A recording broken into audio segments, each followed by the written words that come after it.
1444 Hijriah 26 Desember 2022 Masehi.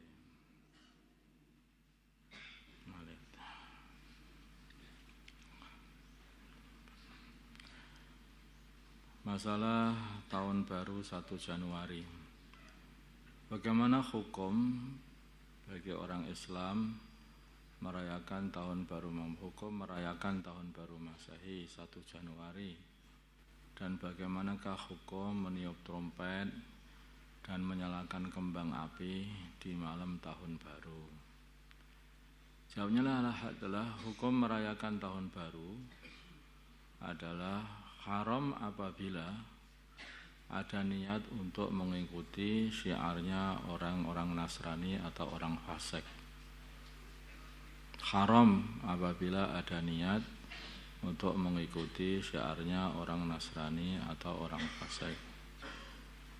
Dan haram juga jika dalam peringatan tersebut dilakukan acara khas orang Nasrani atau orang fasik, seperti acara meniup trompet, menyalakan kembang api, mengenakan topi khas, topi Sinterklas mungkin, yang merupakan ciri khas mereka, tapi khusus mereka, karena itu adalah tahun barunya orang Nasrani.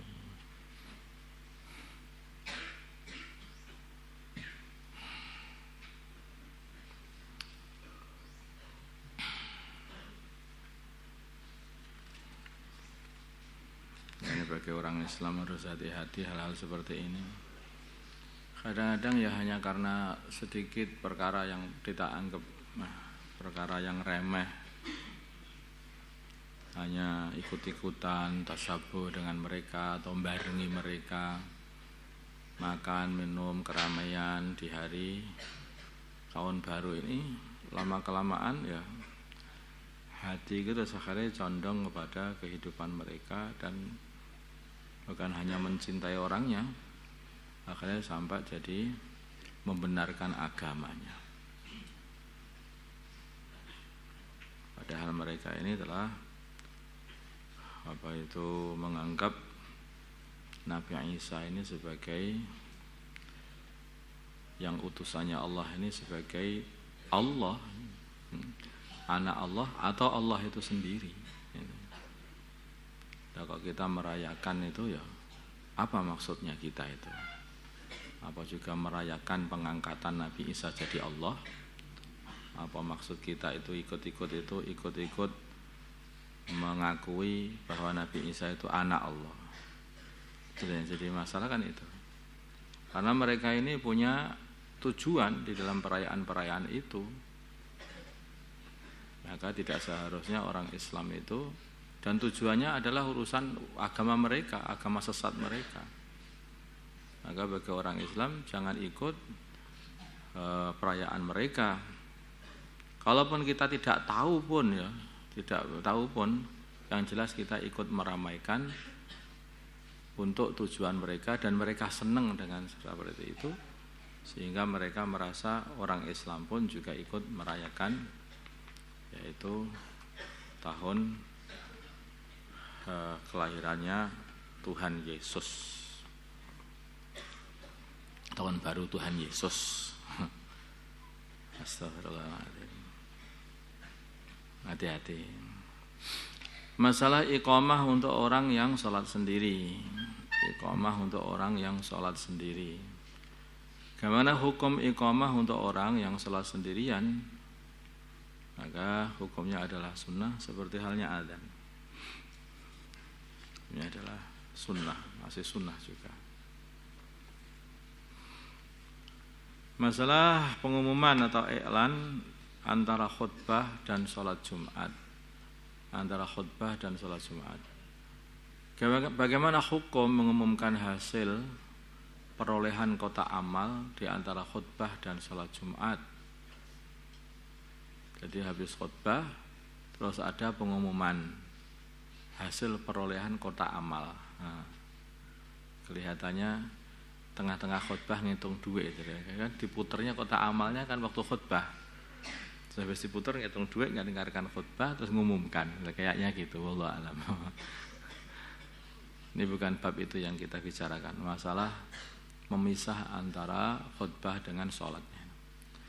Melihat pengumuman yang ada sekarang ini umumnya panjang sekali sehingga dapat memotong mualah antara khutbah dengan sholat Jumat. Malah dalam bahasa kita itu berurutan langsung, jadi bersinambungan antara khutbah dan sholat itu harus bersinambungan, tidak boleh ada fasil atau pemisah. Sedangkan kalaupun ada pemisah, kasal pisahnya itu enggak lebih daripada 2 rakaat ringan, ya itu masih belum dikatakan diisah, masih sembung. Tapi kalau sudah pengumuman lama, nah itu bisa putus nanti antara khutbah dan sholat itu, tidak mualah lagi atau tidak bersinambungan lagi.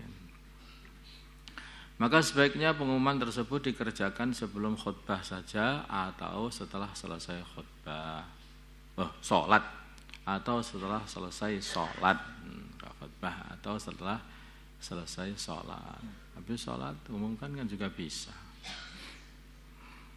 atau sebelum khutbah diumumkan juga bisa. Catatan: jarak pemisah yang dianggap dapat memotong mualah atau bersinambungan adalah seukuran 2 rakaat sholat yang cepat. Yaitu katanya si yang nulis ini, nggak tahu ini dari mana ini, 2 atau 3 menit katanya 2 rakaat. Ya, cukup nggak? Selesai.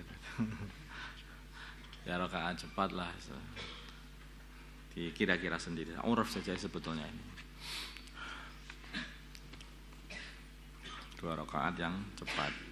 2 rakaat cepat seperti kemarin itu yang dibuat oleh baginda Nabi sallallahu alaihi wasallam.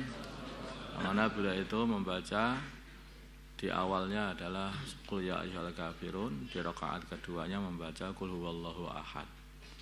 Nah, coba kamu sholat seperti itu dengan khusyuk ya, dengan khusyuk baca seperti itu, coba kamu meniti berapa itu, sekira-kiranya segitu itu. Salah. Posisi makmum ketika mendengar khutbah.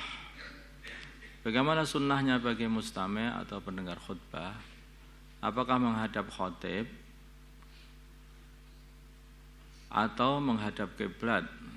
Jawabnya, bagi mustami' yang berada di hadapan khatib, maka disunahkan untuk menghadap ke arah khatib tubuh dan wajahnya. Adapun mustami' yang berada di sebelah kanan dan kiri khatib, maka disunahkan untuk menghadap ke khatib dengan wajahnya mereka saja tanpa mengubah posisi duduknya, tetap menghadap ke kiblat saja.